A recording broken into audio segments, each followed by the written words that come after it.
नमस्कार, आप सभी देख रहे हैं एबीपी लाइव। मैं हूं आपके साथ सचिन वैद और ख़ास दो मेहमान आज हमारे साथ जुड़े हैं जिनसे आपको मिलाएंगे।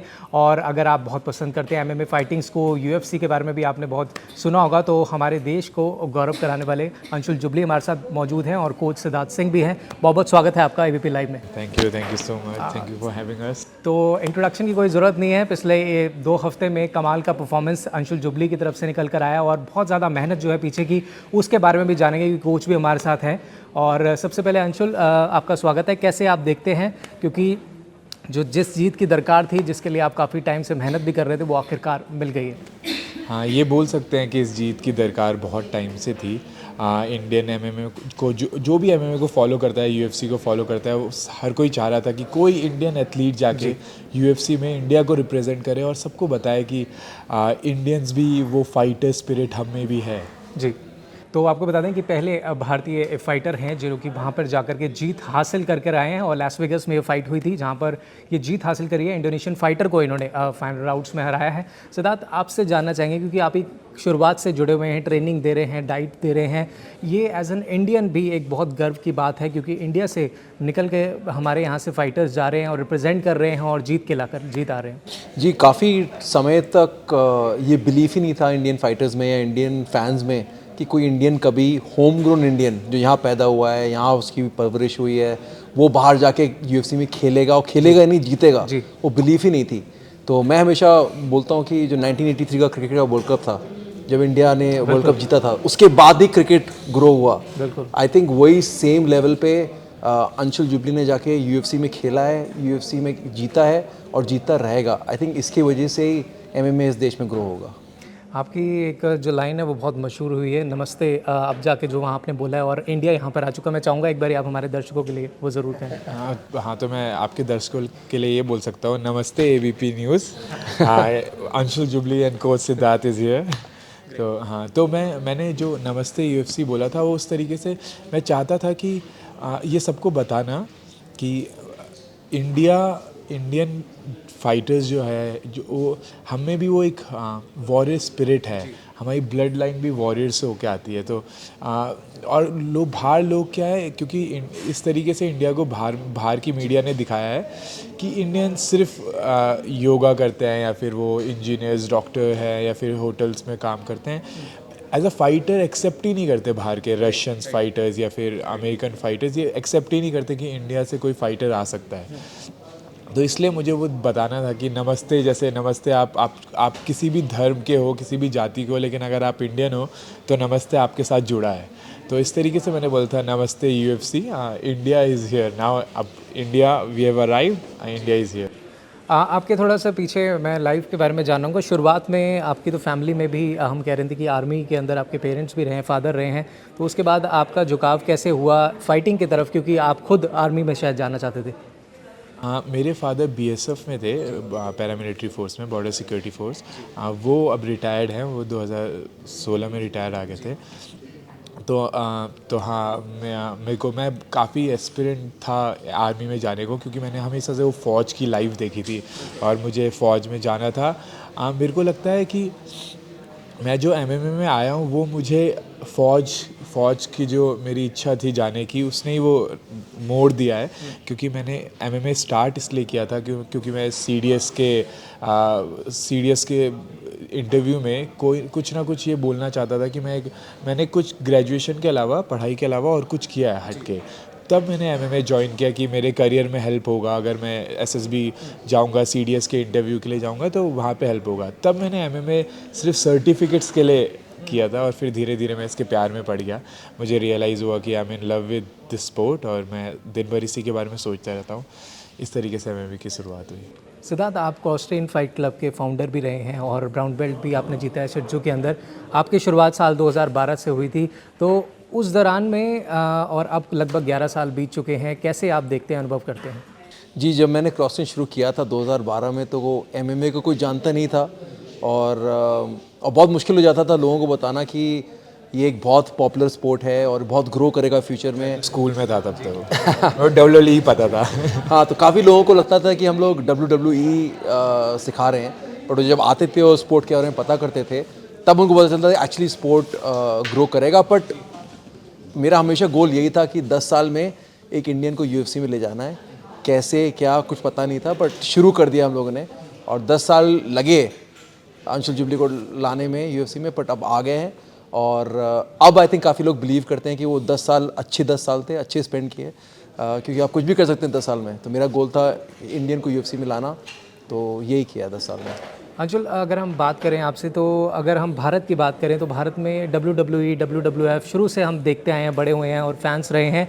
लेकिन जब बात आती है UFC को, तो काफ़ी यंगस्टर्स जानते हैं, लेकिन जब MMA की बात आती है तो पिछले कुछ समय में काफ़ी मैचेस हुए हैं, तो धीरे धीरे ग्रो कर रहा है। लेकिन आप पहला नाम है इंडिया से जो आपने खिताब जीता है और एक रिकॉग्निशन भी मिला है इंडिया की तरफ से भी। तो अब आप कैसे देखते हैं कि क्या ट्रांसफॉर्मेशन यहाँ से आगे आने वाले समय में देखने को मिलेगी? तो हाँ, मैं भी WWE का बहुत बड़ा फ़ैन था। मुझे याद है कि बचपन में एक बार मैं 5th-6th स्टैंडर्ड में था, किसी 11th-12th के बच्चे ने ऐसे बोल दिया था कि ये तो फेक होता है, ये स्क्रिप्टेड होता है। तो हम सब छोटे में 5th क्लास के हम बच्चे प्लान करने लग गए थे कि इसको मारना कैसे, इसने झूठ बोला, ये फेक नहीं होता, WWE बिल्कुल रियल होता है। हम बचपन में मानते थे, लेकिन वो स्क्रिप्टेड एक्टिंग है जिसमें बहुत मेहनत लगती है ऑब्वियसली, जो कि बहुत बहुत मुश्किल काम है। आपको बहुत एथलेटिक होना पड़ेगा और प्लस आपको एक्टर भी होना पड़ेगा अच्छा, लेकिन वो रियल फाइटिंग स्पोर्ट है नहीं। MMA वो एक रियल कॉम्बैट स्पोर्ट है, उसमें लड़ना होता है आपको। तो इस तरीके से अलग है MMA WWE से, लेकिन मेरे को लगता है कि स्टिल अभी भी WWE के फ़ैन ज़्यादा है। अब जब MMA जब कॉनर मैकग्रेगर और मेवेदर की फ़ाइट हुई, उसकी काफ़ी हाइप थी, खबीब की वजह से काफ़ी पॉपुलर हुआ है इंडिया में MMA। तो और अब एक इंडियन भी UFC जैसे सबसे बड़े प्रमोशन में है, तो मेरे को लगता है जब मैं और आगे फ़ाइट जीतूँगा और 3 साल के अंदर 3-4 साल के अंदर वर्ल्ड चैम्पियन बनूंगा, मेरे को लगता है क्रिकेट के बाद दूसरे नंबर पे ये सबसे बड़ा स्पोर्ट बन जाएगा। और मेरे को लगता है कि वाई नॉट, हम 10 साल के अंदर अंदर ये स्पोर्ट को क्रिकेट के बराबर क्यों नहीं, अगर 3-4 चैम्पियंस होंगे इंडिया से, तो हम क्रिकेट के बराबर ये बड़ा स्पोर्ट होगा। और मेरा ये गोल है, ये वन ऑफ माई गोल है कि इसको अगर क्रिकेट से बड़ा नहीं तो क्रिकेट के लेवल तक पहुंचाना है इसको, एक कोई ऐसा किस्सा आपको याद हो स्कूल डेज़ में, क्योंकि आप तो अब एज अ प्रोफेशनल खेल रही हैं, स्कूल में जैसे अमूमन लड़ाई हो जाती थी ना, लोग अपने पीछे से लोग बुला लेते थे, तो कभी ऐसा हुआ हो आपको कि जैसे स्ट्रीट फाइट हम कहते हैं कि सड़कों पे गलियों पे होती है, ऐसा कोई अनुभव रहा है आप दोनों का, आपके साथ रहा हो? मैं तो अवॉइड करता हूँ स्ट्रीट फाइट में, बचपन से ही फाइटिंग में नहीं था। बट हाँ, मैं एक चीज़ बोलूँगा कि हम लोग का जो स्पोर्ट है, लोगों को लगता है कि जनरली उसमें वो स्ट्रीट फाइटर जैसे लोग ज़्यादा आते हैं, वो सच बात नहीं है।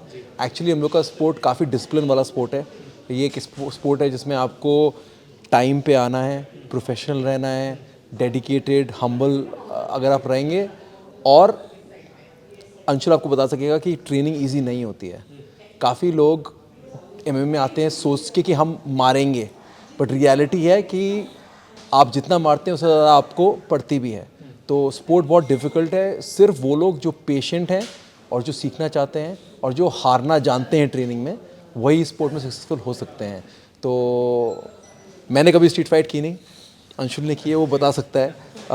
बट जनरली अगर आप स्पोर्ट के लिए सीरियस हैं तो आपको प्रोफेशनल होना पड़ेगा, डेडिकेटेड होना पड़ेगा, हम्बल होना पड़ेगा, तभी आप स्पोर्ट में आगे बढ़ सकते हैं। तो जैसे टाइटल जीतना तो आपका सपना ही था, वो सपना भी पूरा हुआ, तो अब पूरी तरह से लाइफ भी ट्रांसफॉर्म हुई होगी। देहरादून में किस तरीके से अब वहाँ, जैसे आप कहे, हमने देखा वेलकम हुआ, बहुत ही खूबसूरत तस्वीरें भी वहाँ से निकल कर आई, कैसे देखते हैं आप, क्या वहाँ का माहौल भी अब बदला है फाइटिंग्स को लेकर के?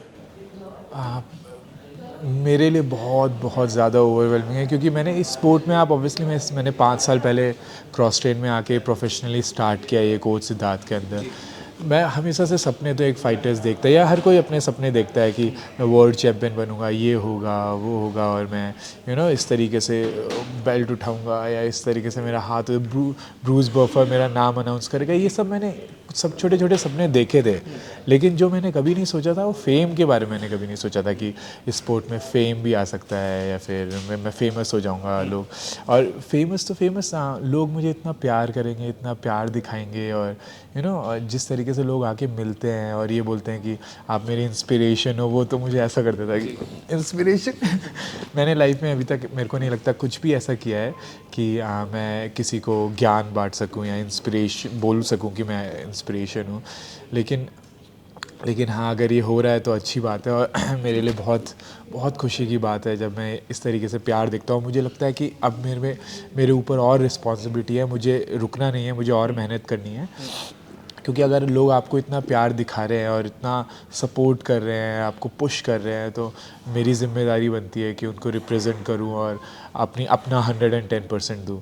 तो वो मेरे लिए थोड़ा सा अलग है। देहरादून में लोग बहुत प्यार करते हैं, सीरियसली ऐसा हो गया कोच, मैं आपको ही बोलना चाहूँ, मैं लिटरली निकल नहीं पा रहा हूँ आज की डेट में। अगर मैं कहीं पे भी जा रहा हूँ तो लोग मिल रहे हैं और बहुत बहुत ज़्यादा प्यार दिखा रहे हैं, और मेरे लिए ऐसा हो गया ओवरऑलिंग। मुझे लगता है मैं जब भी कोई मिलता है और मेरे बारे में अच्छा बोलते हैं, मैं बोलता हूँ यार मैंने कुछ किया नहीं, ऐसा भी करना बाकी है।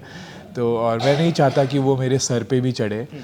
मैं जल्दी से जल्दी वापस ट्रेनिंग पे लौटना चाहता हूँ, और मैं जल्दी से जल्दी इन सब चीज़ों को साइड लाइन करके सिर्फ फोकस करना चाहता हूँ नेक्स्ट गोल पे। तो हाँ, मुझे लेकिन ये बहुत खुशी की बात है, मुझे बहुत अच्छा लगा। सिद्धार्थ, एज आपने ट्रेनिंग काफ़ी समय से आप जुड़े हुए हैं, ट्रेन कर रहे हैं, एज अ स्टूडेंट अंशुल कैसे रहे हैं आपके साथ, और क्या क्या चैलेंजेस, क्योंकि हमने देखा पिछले 2 साल जो है कोविड भी रहे हैं, बहुत मुश्किल दौर था, उस समय किस तरह से प्रिपरेशंस रही होगी, क्योंकि वेगस जाना, वहाँ पे इतना बड़ा टूर्नामेंट जीतना, इंडिया को रिप्रेजेंट करना और मेडल जीतना, और यहाँ से आगे जा कैसे देखते हैं यहाँ पे से? आई थिंक 10 साल में हम लोगों ने क्रॉस ट्रेन में लगभग 300-400 नेशनल चैम्पियंस बनाए होंगे डिफरेंट स्पोर्ट्स में। बट एक रीज़न है कि सिर्फ एक ही फाइटर यूएफसी में है, Anshul, because Anshul is a different fighter. Different in the sense सबसे ज़्यादा सिंसियर, सबसे ज़्यादा डेडिकेटेड। चाहे तबीयत ठीक हो, तबीयत ख़राब हो, चाहे मन कर रहा हो, नहीं मन कर रहा हो, वो ट्रेनिंग पे आएगा, वो सीखेगा, वो कोचेस की बात सुनेगा। चाहे वो फाइट जीत भी रहा हो, चाहे वो यूएफसी में खेल भी रहा हो, वो हमेशा आके पूछेगा कि मैं क्या इम्प्रूव कर सकता हूँ। तो एक फ़ाइटर के लिए, एक स्टूडेंट के लिए बहुत ज़रूरी होता है कि वो हम्बल रहे, और उसमें जो सीखने की चाह हो वो कभी ख़त्म ना हो। तो जैसे अंशुल भी कह रहा था कि उसको लग नहीं रहा है कि उसने अचीव किया है, उसने बहुत अचीव कर लिया है, बट वो जो एटीट्यूड है कि अभी कुछ अचीव नहीं किया, यही एक डिफरेंशियल है between him and other fighters.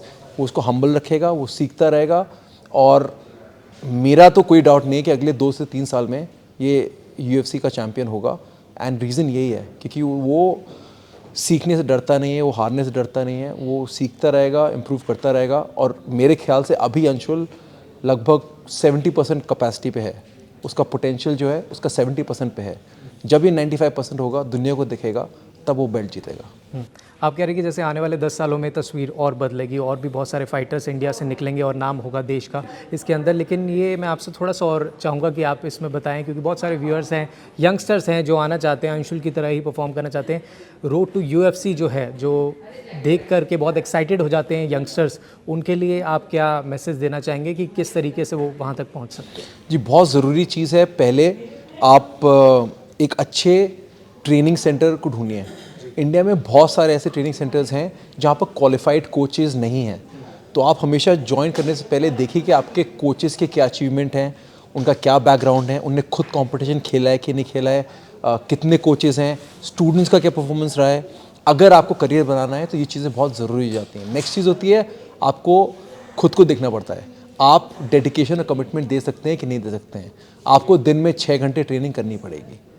आप जाके मन के हिसाब से जब मन में कर रहा है हफ्ते में 2 दिन जाके ट्रेनिंग करेंगे तो कुछ नहीं होने वाला। अंशुल दिन में 6 घंटे ट्रेनिंग करता है और रोज़ कर रहा है पिछले 5-6 साल से। अगर आप वो कमिटमेंट नहीं दे सकते, आप टाइम पे सो रहे हैं, टाइम पे उठ रहे हैं, टाइम पे खाना खा रहे हैं, ये सारी चीज़ें along with a good solid team, अच्छी टीम जो आपको सपोर्ट कर रही है, बहुत मुश्किल हो जाता है। तो कोई भी यंगस्टर है, उसको करियर बनाना है, अच्छी टीम ढूंढो और सर नीचे करके डेडिकेशन के साथ आप ट्रेनिंग शुरू करिए, सीखिए, और मैं गारंटी कर रहा हूँ कि आप 5 साल में ग्रेट चीज़ें अचीव कर सकते हैं स्पोर्ट में।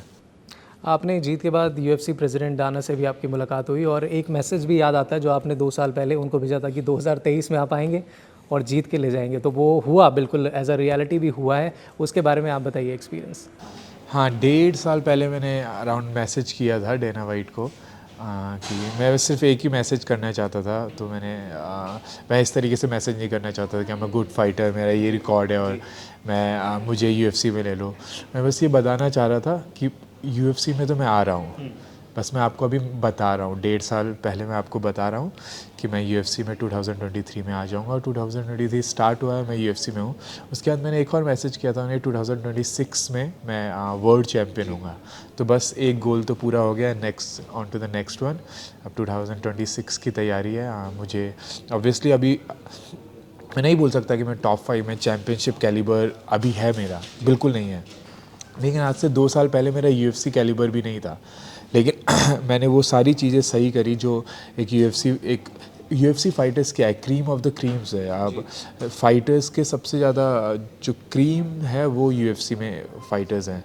तो वो आज से 2 साल पहले मैं वो नहीं था, लेकिन मेरे को पता था कि मुझे क्या क्या करूँगा मैं उस लेवल पे पहुँच सकता हूँ। मुझे आज पता है कि अगर मैं क्या क्या चीज़ें सही करूँगा, मेरे में सब कुछ है। मुझे बस my skills are not world champion level, तो मुझे बस वहाँ पे पहुँचना है जहाँ मेरी स्किल्स वर्ल्ड चैम्पियन लेवल हो जाए। अगर मैं वर्ल्ड में बेस्ट फाइटर्स वो मेरा कैलिबर होगा तो मुझे कोई नहीं रोक सकता वर्ल्ड चैम्पियन बनने से। तो अभी जीत के बाद अब आगे के क्या प्लान है? क्योंकि अमूमन हम देखते हैं ना, बड़ी जीत मिलती है फाइटर्स को तो कुछ ऑफर्स भी आने लग जाते हैं, तो क्या आप भी आगे कुछ फिल्मों में भी दिखने वाले हैं क्या? बिल्कुल, मैं फिल्मों में बिल्कुल नहीं दिखने वाला।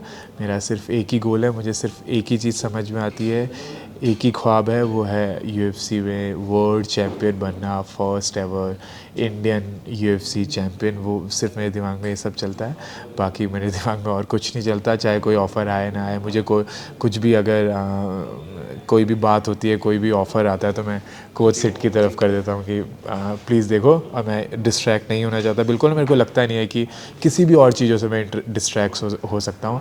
मुझे फेम नहीं चाहिए, मुझे पैसा नहीं चाहिए, मुझे सिर्फ लेगेसी चाहिए फ़िलहाल। ऑब्वियसली पैसा सबको अच्छा लगता है, ये सारी चीज़ें अच्छी लगती है, लेकिन मेरे दिमाग में वो नहीं है, क्योंकि मैंने पिछले 5 साल से इस बारे में सोचा नहीं। तो अभी अचानक से मैं सोच नहीं पा रहा हूँ। मे बी 3-4 साल में चीज़ें चेंज हो, लेकिन अभी मेरा फोकस सिर्फ और सिर्फ 2026 तक वो स्किल्स लाने में है कि मैं वर्ल्ड चैम्पियन बन सकूँ। UFC कॉन्ट्रैक्ट हासिल करना अपने में ही बहुत बड़ी बात है। और एज अ कोच आपके साथ कैसा रहा? क्योंकि स्ट्रिक्ट भी हो जाते हैं ना कोच, कई बार आपको डाइट फॉलो करनी है, प्रॉपर ट्रेनिंग लेती है। आपका कैसा रहा? क्योंकि और जीत के बाद कैसा जश्न आप दोनों ने मनाया? क्या जश्न हुआ है या अभी तक आपको टाइम नहीं मिला है जश्न मनाने का? जश्न तो इस तरीके से हुआ, जिस दिन मेरी फ़ाइट थी उस दिन कोच का बर्थडे था। तो कोच तो उससे पहले हमने कोई सेलिब्रेशन नहीं किया, क्योंकि वेट कट था। और फ़ाइट से पहले वो बहुत क्योटिक माहौल होता है। आप फ़ाइट से पहले थोड़ा सा चिल कर सकते हो, लेकिन फ़ाइट से एक दिन पहले वो 24 घंटे बहुत क्योटिक होते हैं। आपको वो रोलर कोस्टर, इमोशंस का रोलर कोस्टर। आप पूरे कैंप में, पूरी फ़ाइट में कभी नहीं सोचते हारने का, लेकिन जब फ़ाइट 24 घंटे पहले होती है, तब आपके दिमाग में जीत नहीं चलती, आपके दिमाग में सिर्फ हार चलती है कि मैं हार जाऊंगा, मैं ये हो जाएगा। ये सबके, मेरे भी, माइक टाइसन, मेरे को लगता है हर किसी, ऐसा कोई नहीं है दुनिया में जिसके साथ ये होता नहीं है। लेकिन वो जैसे आपका केज बंद होता है तब चेंज हो जाती है चीज़ें।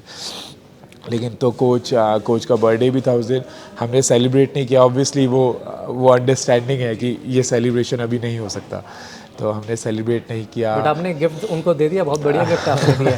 तो कोच का वही था कि मेरे को एक ही गिफ्ट चाहिए कि हम ये फ़ाइट जीतें। लेकिन फ़ाइट के बाद भी डॉक्टर्स ने हमें भेज दिया एक्सरेज के लिए, CT स्कैन के लिए। फिर हम घर लौटे रात को 4 बजे, और फिर 4 बजे जब हम घर लौटे तब हमने बर्थडे ख़त्म हो चुका था, बट स्टिल फिर हमने केक काटा, सेलिब्रेट किया, छोटा सा सेलिब्रेशन।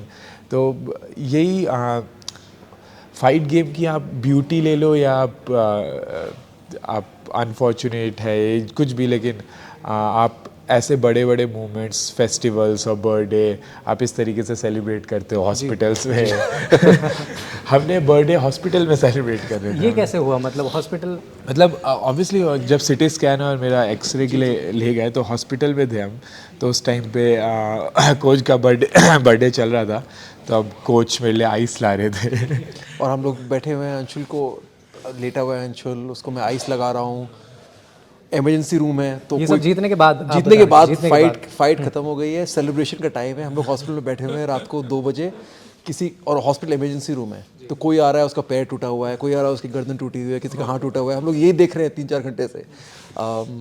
और हाँ, जब उसको डॉक्टर ने बोला कि चलिए आप ठीक हैं, आप जाइए घर, रेस्ट करिए, उसके बाद आके फिर हम लोग ने केक काटा, तो वही हम लोग के पास आई थिंक वो आधा घंटा था जब केक कटा, थक गए थे हम लोग, केक काट के सो गए। बट सेलिब्रेशन ये था मेरे ख्याल से। ऑब्वियसली बर्थडे इंपॉर्टेंट चीज़ होती है, बट आई थिंक ये जैसे अंशुल ने बोला एक लेगेसी वाला टाइम है। ये टाइम है जब आपका बर्थडे, दिवाली, होली ये सब भूल जाओ। अभी एक ऐसा टाइम है जब हम हिस्ट्री क्रिएट कर रहे हैं, तो सब कुछ बैक बर्नर पे, कोई चीज़ इंपॉर्टेंट नहीं है। इंपॉर्टेंट चीज़ ये है कि हम अंशुल को कैसे वर्ल्ड चैम्पियन बनाएं। तो हर चीज़, everything else takes a back seat. तो फैमिली ने बोला कि यार तुम्हारा बर्थडे है, तुम नहीं हो हमारे साथ। मैंने कहा होऊंगा, अभी नहीं, अभी ये ज़्यादा ज़रूरी चीज़ें चल रही हैं, तो इसलिए। आपके बारे में जानना चाहेंगे क्योंकि पिछले साल आपने वर्ल्ड चैंपियनशिप भी खेला और हमने देखा एशियन गेम्स में भी आपने सिल्वर जीता, वर्ल्ड चैंपियनशिप में ब्रॉन्ज जीता। अब आगे और क्या क्या इवेंट्स में हम आपको देखेंगे? जी इस साल दोबारा, जिन लोगों को पता नहीं है, जित्सु अब ओलंपिक एसोसिएशन में उसका अप्रूवल हो गया है, तो अब वो एशियन गेम्स में होगा और फिर इवेंचुअली ओलंपिक्स में भी होगा। तो अब जो नेक्स्ट एशियन चैम्पियनशिप्स होंगे आई थिंक चाइना में होने वाले हैं इस साल। तो उसमें मेरा सिलेक्शन है 69 किलोस में, नॉट 96, 69 किलोस में मेरा सिलेक्शन है।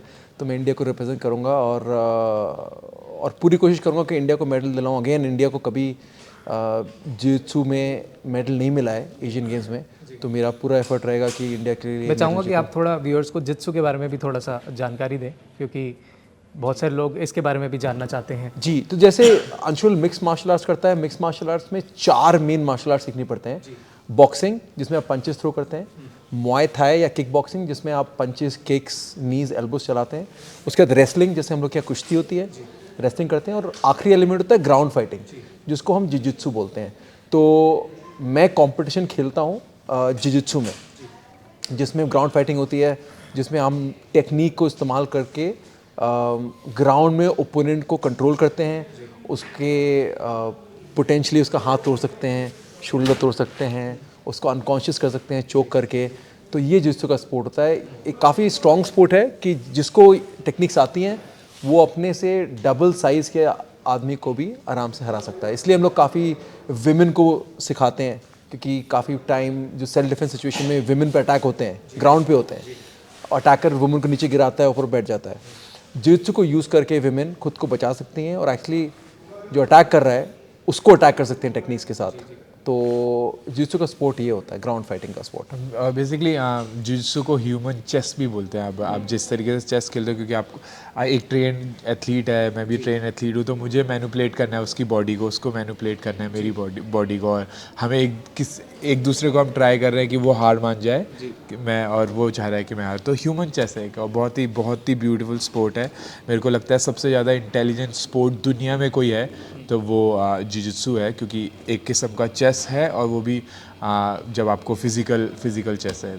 जी बहुत टफ है ये। और आप दोनों शुरू से ही एमएमए को भी आगे लेके जा रहे हैं, फाइटिंग्स में आप नाम बना रहे हैं, लेकिन आपकी फैमिली मैं तो लेके नहीं जा रहा, मैं तो सिर्फ आप तो खुद कर रहा हूँ, रिप्रेजेंट कर रहे हैं, और आपके साथ में जो कोच है उनकी भी बहुत मेहनत है पीछे की। लेकिन आप दोनों से मैं ये जानना चाहूँगा कि जब हम बात करते हैं WWE की, WWF की, तो हम सब देखते आए हैं, और उसके बाद UFC के बाद भी बहुत नाम हुआ है, लेकिन WWE कहीं ना कहीं थोड़ा स्क्रिप्टेड नज़र आता है। वहाँ पर जो फाइटिंग्स होती है, लेकिन यहाँ पर रियल फाइट्स होती है। तो क्या आपके पेरेंट्स ने कभी बोला नहीं यार यहाँ पर ज़्यादा खतरा है, और बहुत सारे फाइटर्स जो है बहुत ज़्यादा डेंजरस इलनेस भी हो जाती है उससे? कभी ऐसा डर नहीं लगा आप दोनों को? तो मेरी मम्मी का तो अब मेरी मम्मी, अभी मैं घर पे था तो मेरी मम्मी बोल रही थी कि बस अब कोई गवर्नमेंट जॉब मिल जाए तुझे। तो अभी कुछ टाइम पहले तक मेरी मम्मी कॉल करके बोलती थी होगा ये सब, बैंक पीओ का फॉर्म भरते हैं। तो हाँ, वो एक्चुअल में उनकी भी गलती नहीं है, क्योंकि उन्होंने कभी सुना ही नहीं कोई MMA जैसे स्पोर्ट में जाके स्टेबिलिटी उसकी लाइफ में आई हो, तो उन्होंने कभी सुना नहीं, उनकी गलती नहीं है वो। तो जब आपका फाइट हो रही होती है तो आपके पेरेंट्स वो फाइट देखते हैं या वो फाइट नहीं देखते हैं? मेरे पापा तो बहुत बिल्कुल इंटरेस्ट से देखते हैं, और लेकिन मेरी मम्मी पूजा करते हुए देखती है। तो हाँ, लेकिन बहुत स्वीट है वो लोग। मेरा अच्छा चाहते हैं। अब काफ़ी सपोर्ट करते हैं वो। पहले वो इतना सपोर्ट नहीं करते थे, मॉम मेरी इतना सपोर्ट नहीं करती थी, क्योंकि ऑब्वियसली वो एक माँ के लिए बहुत मुश्किल है ये देखना कि उनका बेटा लड़ रहा है। लेकिन मेरे ख्याल से धीरे धीरे उनको समझ में आ गया कि मैं यही कर सकता हूँ और इसी में खुश रह सकता हूँ और कुछ मेरे पास ऐसा नहीं है लाइफ में जो मैं करूँगा और खुश रहूँगा। इसमें मेरे हाथ में नहीं है ये। अगर मैं ट्रेनिंग नहीं कर रहा हूँ, अगर मैं 2-4 दिन हो गए मैं ट्रेनिंग नहीं कर रहा हूँ तो मुझे समझ में नहीं आता मैं क्या कर रहा हूँ क्या करूँ। मेरे लिए बड़ा बोरिंग सा हो जाता है सब कुछ, तो इसलिए मैं कुछ और कर नहीं सकता और वो ये समझ चुके हैं। जी जी। सिद्धांत, आप कैसे देखते हैं इसे, क्योंकि हम एक तरफ बात करते हैं WWF की, जहाँ पर फाइटिंग शुरुआत से ही जो भारत के युवा हैं वो देखते आ रहे हैं, लेकिन एक तरफ UFC है, MMA फाइटिंग है, बहुत अलग है। और बॉक्सिंग को भी अगर हम देखें, बॉक्सिंग भी रिंग के अंदर होती है, यहाँ पर केज फाइट होते हैं। तो बॉक्सिंग से कितना अलग है ये UFC, अगर आप बताना चाहें? सिमिलैरिटी है, जैसे मैं बोला कि MMA में आपको 4 मेन चीज़ें सीखनी पड़ती हैं, तो बॉक्सिंग उन 4 में से एक है। बट अगर आप, बहुत बार होता है जब बॉक्सर्स को लगता है कि हम MMA खेल लेंगे, जाके खेल लेते हैं क्या होगा, और क्या होता है जब वो आते हैं तो हाँ उनकी बॉक्सिंग बहुत अच्छी है बट उनको कभी ज़िंदगी में किसी ने किक नहीं मारी है। जब अगर बॉक्सर को आगे वाले पैर पे 2-3 किक्स लगती हैं, ऑल ऑफ अ सडन वो मूव नहीं कर पाता। उसके बाद रेसलिंग हो गया, अगर बॉक्सिंग कर रहा है कोई तो उसका रेसलिंग का कोई उसको आइडिया नहीं है, तो एक अच्छा रेसलर एक बॉक्सर को बहुत आसानी से नीचे गिरा देगा। और नीचे गिरा देगा तो बॉक्सिंग में आप नीचे गिर के नहीं फाइट कर सकते। नीचे आप गिर गए, अब आपको जिजित्सु भी नहीं आता है तो आप नीचे आप बॉक्सिंग नहीं कर सकते, और वो जिजित्सु में आपका हाथ तोड़ सकता है, गर्दन तोड़ सकता है। तो इसलिए एक इम्पॉर्टेंट पार्ट है बॉक्सिंग मिक्स मार्शल आर्ट्स के लिए, बट एक छोटा सा 25% है स्पोर्ट का। आपको रेसलिंग भी सीखनी पड़ेगी, आपको किक्स भी सीखनी पड़ेंगी, आपको ग्राउंड भी सीखना पड़ेगा, तभी आप एक complete mix martial arts fighter बन पाएंगे। तो काफ़ी सारे युवा हैं जो स्पोर्ट सीख रहे हैं, उनको MMA करना है बट उनके पास कोचेज़ नहीं है। शायद कोई कराटे के कोच होंगे, टाइकोंडो के, जो अच्छी टेक्निक्स दिखाएंगे, बट उनको अगर पूरा मिक्स मार्शल आर्ट सीखना है तो इनको ये चारों एलिमेंट्स पे फोकस करना पड़ेगा, सिर्फ बॉक्सिंग से काम नहीं बनेगा। क्योंकि आप खुद क्रॉसफिट यहाँ पर ट्रेनिंग्स दे रहे हैं दिल्ली के अंदर, और आप भी जुड़े हुए हैं, तो एज अ यंगस्टर आप अगर वो जानना चाहते हैं किस तरीके से हम शुरुआत करें, तो उनको क्या आप मैसेज देना चाहेंगे कि क्या एलिजिबिलिटी क्राइटेरिया है इसके अंदर, एज अ हम अगर शुरुआत करते हैं और एज अ फाइटर MMA का बनना चाहते हैं? ये बहुत सिंपल सी बात है कि ऑब्वियसली 2 आप रास्ते ले सकते हैं। एक, अगर आपको प्रोफेशनल फाइटर बनना है जैसे अंशुल हैं, और सेकंड एलिमेंट है अगर आप फॉर एग्जांपल अगर आपकी एज हो गई, आप 35 साल के हैं, आप प्रोफेशनल फाइटर शायद नहीं बन सकते हैं, बट मिक्स मार्शल आर्ट्स और उसके चारों एलिमेंट इतने मज़ेदार हैं और इतने हेल्थ के लिए अच्छे हैं कि आप किसी भी एज पे शुरू कर सकते हैं। तो ऐसा कोई एज क्राइटेरिया नहीं है कि इस एज के बाद नहीं कर सकते। फॉर एग्जांपल अगर अंशुल जब उन्हें MMA शुरू किया, उस एज पे अगर वो बॉक्सिंग करना चाहते तो कोचेज़ उनको बोलते हैं आपकी एज हो गई है, आप नहीं कर सकते बॉक्सिंग, बट MMA में वो अपॉर्चुनिटी खुली हुई है। तो कोई भी है, आपकी जो भी एज है, आप मिक्स मार्शल आर्ट्स ट्रेनिंग कर सकते हैं, आप उसको करियर भी बना सकते हैं। अगर आपको करियर नहीं बनाना है तो फिटनेस पॉइंट ऑफ व्यू से, self defence point of view से MMA के कंपैरिजन में और कुछ भी स्पोर्ट नहीं है। जी अंशुल, फाइट से पहले हम सब देखते भी आए हैं कि एक मेंटेन वेट करना होता है। आप उस वेट कैटेगरी में खेलते हैं, चाहे हम जित्सु की बात करें, MMA फाइटिंग की बात करें, वो फाइट से एक दिन पहले की क्या फीलिंग होती है? क्योंकि मान लीजिए आप 70 kg में खेल रहे हैं, आप 72 में खेल रहे हैं, तो वो एग्जैक्ट वेट आपको दिखाना पड़ता है वहाँ पे। तो कितना सेक्रीफाइस होता है, डाइट में क्या कुछ लेते हैं आप, वो भी बहुत सारे हमारे व्यूअर्स आपसे जानना चाहेंगे। थोड़ा आप बताएं कि कितना मुश्किल है, मतलब एज अ फाइटर भी फाइट से पहले होता है। वेट की कहानी कुछ इस तरीके से है। अगर मैं लाइट वेट कैटेगरी में खेलता हूँ जो कि 156 LBS है, 70.7, लेकिन मैं अभी इस टाइम पे मैं 78-79 वॉक अराउंड कर रहा हूँ। मैं जनरली 79-80 वॉक अराउंड करता हूँ, तो मुझे वो 70.7 लाना है। तो 2 महीने मैं धीरे धीरे अपना वेट कम करता हूँ, 76 तक लाता हूँ, और मैं लास्ट वीक और या लास्ट डे वो 4-5 kg वाटर वेट करता हूँ। जो मेरी बॉडी में वाटर है, मैं ट्राई करता हूँ कि वाटर वेट मेरी बॉडी से जाए ताकि मैं रिकवर हो सकूँ। आज अगर मॉर्निंग में वेट है, आज अगर मॉर्निंग में वेट मेरा हो रहा है, मुझे 70.7 दिखाना है, तो मुझे 30 से 32 आवर्स मिलते हैं अगले दिन रात को, नेक्स्ट डे रात को मेरी फ़ाइट है। तो मुझे ये रिकवरी का, मेरे को बॉडी में वापस वाटर, कार्बोहाइड्रेट डालने का वो टाइम मिलता है। तो वो लास्ट वीक काफ़ी टफ होता है, जो आपको फ़ाइट से पहले वीक होता है, और आपको फ़ाइट से 2 महीने पहले एकदम systematic control diet plan follow करना पड़ता है। ऐसा नहीं है कि आप उसमें मीठा नहीं खा सकते या आप कार्बोहाइड्रेट नहीं खा सकते, ऐसा कुछ नहीं है, लेकिन आपको एक डिसिप्लिन न्यूट्रिशन रखना पड़ेगा। जो आपको बॉडी में जा रहा है वो अच्छा होना चाहिए, हेल्दी होना चाहिए, ताकि आप परफॉर्म कर सको। ट्रेनिंग कैंप काफ़ी हार्ड होता है, आप वो जो 2 महीने वो काफ़ी हार्ड होते हैं। तो उन 2 महीने में आपको अगर फ्यूल चाहिए बॉडी में तो आपको न्यूट्रिशन अच्छा चाहिए, प्लस वो कैलकुलेटेड चाहिए, वो ज़्यादा नहीं होना चाहिए, आपका वेट ज़्यादा नहीं जाना चाहिए, आपको कम आना चाहिए। तो ऐसी बहुत सारी चीज़ें हैं, बहुत कॉम्प्लिकेटेड है ये वेट का पूरा सिस्टम, बहुत कॉम्प्लिकेटेड है। मुझे भी काफ़ी टाइम लग गया सीखने में। अब तो मैंने कुछ न्यूट्रिशनिस्ट हायर कर लिया है, तो वो मेरी हेल्प करते हैं। लेकिन हाँ, काफ़ी इंटरेस्टिंग है ये और पार्ट ऑफ द गेम है वेट कट, और बहुत मज़ेदार। बिल्कुल, बहुत मज़ेदार है। और सिद्धार्थ, आपसे जानना चाहेंगे, क्योंकि आप ट्रेनिंग भी देते हैं बहुत सारे यंगस्टर्स को और बहुत अच्छे प्लेयर्स आपने तैयार किए हैं जो कि आगे और समय में बेहतर करेंगे। इंडिया के फ्यूचर को आप कैसे देखते हैं, अगर मैं मिक्स मार्शल आर्ट्स की बात करूं, और आने वाले सालों में क्या हम अंशुल की तरह ही इंडिया से और भी ऐसे लड़के लड़कियां आते दिखेंगे जो रिप्रेजेंट करेंगे देश को? बहुत अच्छा क्वेश्चन है सचिन, और ये क्वेश्चन मैं 10 साल से आंसर कर रहा हूँ। लोग पूछते हैं, पेरेंट्स पूछते हैं कि हमारे बच्चे एमएमए करना चाह रहे हैं, इसमें फ्यूचर क्या है स्पोर्ट में। मैं आज यहाँ बैठा हूँ आपको बता सकता हूँ कि अगले 10 साल में इंडिया में mix martial arts number 2 sport होगा क्रिकेट के बाद। और अंशुल एक फाइटर हैं, पहले फाइटर हैं, ये इंडियन एमएमए का फेस रहेंगे अगले 10 साल में। बट इम्पॉर्टेंट बात ये है कि हर एक वेट क्लास में यूएफसी में इंडिया के फाइटर्स होंगे अगले 10 साल में, और चैम्पियंस भी होंगे। तो पोटेंशियल बहुत ज़्यादा है, अपॉर्चुनिटी बहुत ज़्यादा है। स्पोर्ट का फ्यूचर मैं कहूँगा नया स्पोर्ट है, but it's going to be number 2 in India. Cricket के बाद अगले 10 साल में एमएमए नंबर 2 स्पोर्ट होगा। बिल्कुल, हम उम्मीद करते हैं कि इसी तरीके से जैसे अंशुल ने नाम रोशन किया देश का और उत्तराखंड का, वैसे आने वाले समय में और भी बहुत सारे जो हैं फाइटर्स यहाँ से निकले और धीरे धीरे ग्रो भी कर रहा है। जैसे हमने देखा एमएमए फाइटिंग के साथ आप भी शुरू से जुड़े हुए हैं, और इंडिया के अंदर, दिल्ली के अंदर भी बहुत सारी ऐसी फाइटिंग चैंपियनशिप हुई है और कुछ बॉलीवुड स्टार्स भी हैं जो हिस्सा बने हुए हैं। चाहे हम टाइगर श्रॉफ की बात करें या उनकी सिस्टर की बात करें, कुछ ऐसे टूर्नामेंट्स हुए हैं। उसको आप कैसे देखते हैं, क्योंकि कुछ मूवीज़, बॉलीवुड मूवीज़ भी बनी हैं जिनमें, जैसे सुल्तान मूवी एक आई थी, उसमें भी कहीं ना कहीं रिप्रेजेंटेशन नज़र आई थी। और फोगाट सिस्टर की अगर मैं बात करूं, ऋतु फोगाट, वो भी कहीं ना कहीं इस गेम से जुड़ी हुई हैं। तो कैसे आप देखते हैं इसको?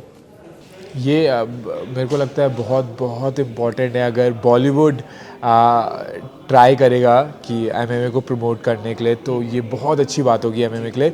मेरे ख्याल से काफ़ी कर भी चुके हैं। जैसे टाइगर श्रॉफ का प्रमोशन है एमएफएन, जिसमें 5 फाइट खेला हूँ, बहुत कमाल का प्रमोशन है। टाइगर श्रॉफ काफ़ी हेल्प कर रहे हैं एमएमए को प्रमोट करने के लिए। सुनील सेट्टी ने अभी एक रियलिटी शो किया है एमएमए पे, तो वो काफ़ी, और वो बहुत पैशनेट है एमएमए को लेके। वो ट्राई कर रहे हैं कि ओलंपिक में भी आ जाए, जो कि बहुत ही कमाल की बात है। तो बॉलीवुड काफ़ी हेल्प कर रहा है। और मुझे लगता है कि आज से 5-7 साल पहले जब मैंने पहला एमेच्योर खेला था अपना, तो वहाँ पे 30 या 40 फाइटर्स थे जो पार्टिसिपेंट्स थे, और मेरे को वही लगता था कि काफ़ी फाइटर्स है। और लेकिन आज की डेट में जो लास्ट बड़ा एमेच्योर टूर्नामेंट हुआ है, उसमें 1000 पार्टिसिपेंट्स थे, 1000 फाइटर्स आए थे पार्टिसिपेट करने के लिए, जो कि कितनी कमाल की बात है। किसी और स्पोर्ट में, मेरे को नहीं लगता किसी भी और स्पोर्ट में 1000 पार्टिसिपेंट्स आते हैं ऑल अराउंड, क्योंकि एमेच्योर टूर्नामेंट है, वहाँ आपको पैसे नहीं मिल रहे, वहाँ पे आपको कुछ नहीं मिल रहा, बस आपको अपना पैसा लगा के दे रहा है। 2-2.5 हज़ार उसकी फ़ीस भी है। फिर भी अगर 1000 पार्टिसिपेंट्स आ रहे हैं, वो बेंगलोर में था वो इवेंट, अगर आप नॉर्थ ईस्ट से आ रहे हैं, आप उत्तराखंड से जा रहे हैं, साउथ से आ रहे हैं, तो बहुत बड़ी बात है वो। इसलिए हम बोल पा रहे हैं कि इसका फ्यूचर इतना ब्राइट है, क्योंकि अभी प्रेजेंट में ही ये काफ़ी हाइप कर चुका है, लोगों को बहुत पता है। आज जिस तरीके से लोग मेरे को भी एक्सेप्ट कर रहे हैं और बोल रहे हैं कि अच्छा ये एमएमए खेलता है, यूएफसी क्या है, ये लोग जानने के इच्छुक है।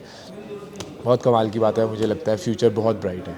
तो आगे आने वाले समय में हम आपको और कहाँ कहाँ देख सकते हैं, आगे के फ्यूचर प्लान्स क्या हैं? आप मेरे को आप सिर्फ एमएमए खेलते हुए देखोगे मुझे आप बिल्कुल भी रोडीज़ में या फिर बॉलीवुड में नहीं देखोगे। लेकिन हाँ, मेरे को आप इंडिया को वर्ल्ड स्टेज में, यूएफसी जैसे बड़े प्रमोशन में इंडिया को रिप्रेजेंट करते हुए देखोगे।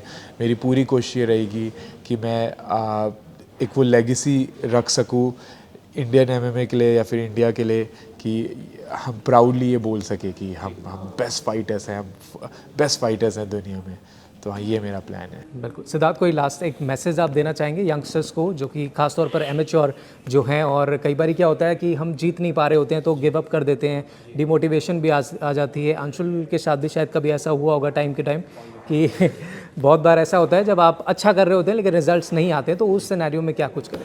आई थिंक दो क्वेश्चन हैं आपके एक्चुअली। फर्स्ट कि यंग एमेचर फाइटर्स को क्या करना चाहिए। यंग एमेचर फाइटर्स को बहुत ज़रूरी है, मैं दोबारा रीइटरेट करूँगा, कि आप एक अच्छी ट्रेनिंग फैसिलिटी ढूंढिए, अच्छा कोच ढूंढिए, एक ऐसा जिम या एकेडमी ज्वाइन करिए जहाँ पर प्रूवन ट्रैक रिकॉर्ड हो, जहाँ पर अच्छे फाइटर्स बन रहे हों, कोच ने कंपटीशन खेला हो, उनको फाइटिंग एक्सपीरियंस हो, क्योंकि एक फाइटर ही समझ सकता है कि एक फाइटर पे क्या गुजर रही है। तो नंबर 1 आप अपनी टीम सही से सेलेक्ट करिए, क्योंकि एक फाइटर की पूरा एथलेटिक करियर 5 से 8 साल तक का होता है। उसमें अगर आपने वेस्ट कर दिया किसी ऐसे जिम में ट्रेन करते हुए जहाँ पर आप उनको कुछ पता नहीं है, टाइम वेस्ट कर रहे हैं, तो आपका वो टाइम चला जाएगा। तो अच्छा जिम, अच्छा कोच ढूंढिए, नंबर 1।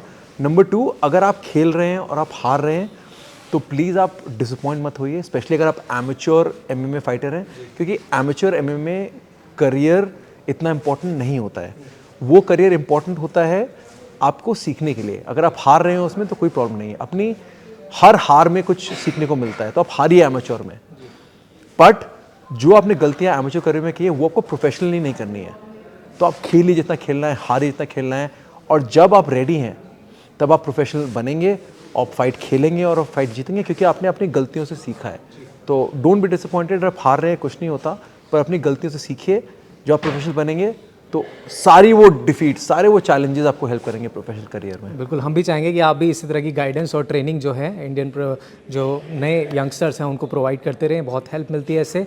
और हम आपसे चाहेंगे कि आप इसी तरीके से देश को गौरव बनाए रखें और बेहतर परफॉर्मेंस दें और ज़्यादा आगे तक जाएँ। बहुत बहुत शुक्रिया एबीपी लाइव से बातचीत। Thank you so much.